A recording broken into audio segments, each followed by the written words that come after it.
Okay, so there's this whole brouhaha, and I don't know how much you've maybe have seen of it, where online a lot of people are posting up this mythology that um, a lot of old racist tropes are true. Specifically, the clickbaity thing that this YouTube video is titled with is, basically leading you to believe that Aunt Jemima was a real person when she, in fact, was not. She didn't exist.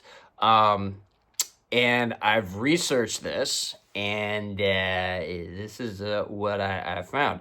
The origins of Aunt Jemima pancakes are deeply tied to American marketing, racial stereotypes, and the legacy of minstrel shows. Yeah, that was a thing. And not any actual person who created pancakes or syrup. Was Aunt Jemima a real person? No. Aunt Jemima was not a real person. The character was created in 1889 by Chris Rutt and Charles Underwood. And if I'm being perfectly honest, I don't think I could come up with a more stunning example of two white guy names than Chris Rutt and Charles Underwood. Two white entrepreneurs, oh, that was a plot shift, in Missouri who developed ready-made pancake mix. To market it, they chose the name Aunt Jemima, a character pulled directly from a popular blackface minstrel show song called Old Aunt Jemima.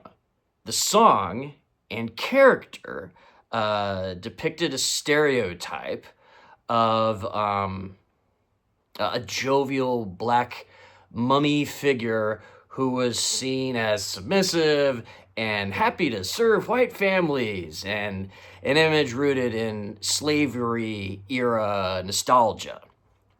Who really invented the pancake mix? The innovation of ready mix pancake product came from Chris Rutt and Charles Underwood, who adapted it from a flour mixture originally created by the Pearl Milling Company. The name historically the company was before, and the name the company has gone back to after over a century of some racist bullshit.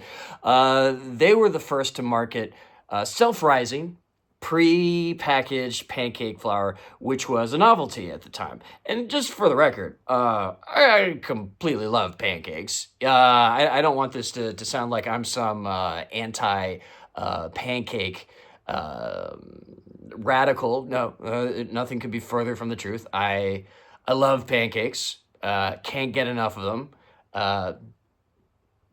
Pearl milling, buttermilk pancakes.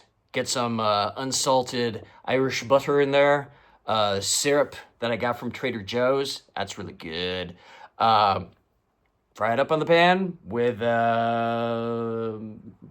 extra virgin olive oil based cooking spray. Throw in a little couple of omega-3 fatty acids.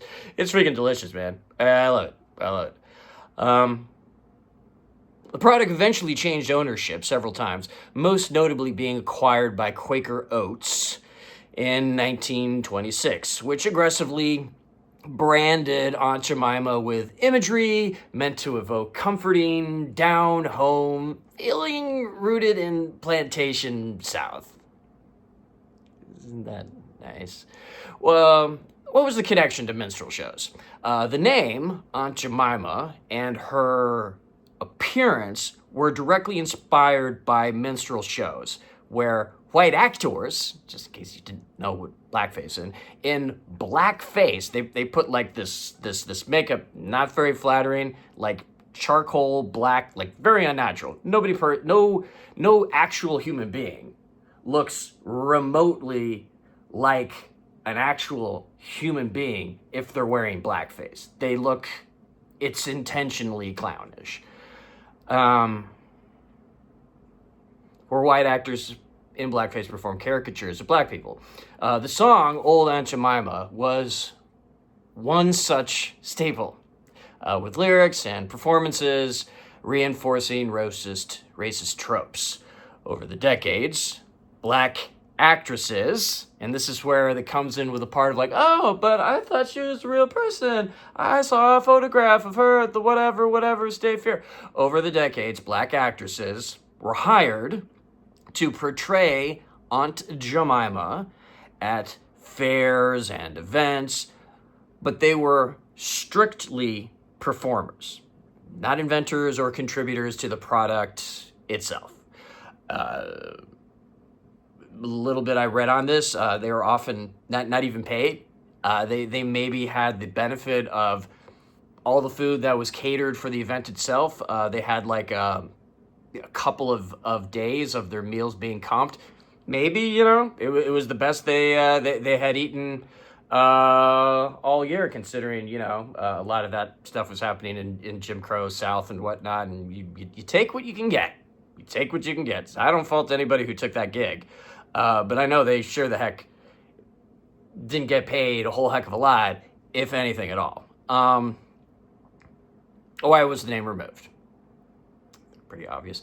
In 2020, during the wave of social justice protests and renewed scrutiny over racial imagery, Quaker Oats, founded by Pepsi Cola, announced it would retire Aunt Jemima brand. They acknowledged that the character was based on racial stereotypes. By 2021, the product was officially renamed Pearl Milling Company after the original mill where the mix was first created. The goal was to preserve the legacy of the product while removing the racist imagery and name tied to its marketing history. What's the TLDR of it all? Aunt Jemima was not a real person, but a caricature pulled from minstrel show stereotypes. The pancake mix was invented by white entrepreneurs.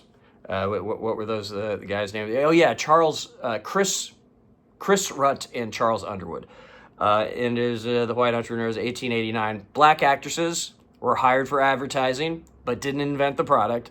The name was removed in 2021 due to its racist origins, and the brand is now called Pearl Milling Company. That's it. So I hope you've enjoyed my little explanation. I felt this was something somebody had to say something about, because it was really getting on my nerves, and I'm seeing this as a bit of a not very helpful trend. And hopefully you can share this out there to, you know, have a nice counter argument to whole like, oh yeah, let's bring back that racist stereotype. Some real historical woman has been wronged by his. No, there's no. Aunt Jemima was not a person. She was a caricature. A caricature is pretty gosh darn offensive. So, all for Pearl Milling pancake mix. Yeah. Anyway, bye.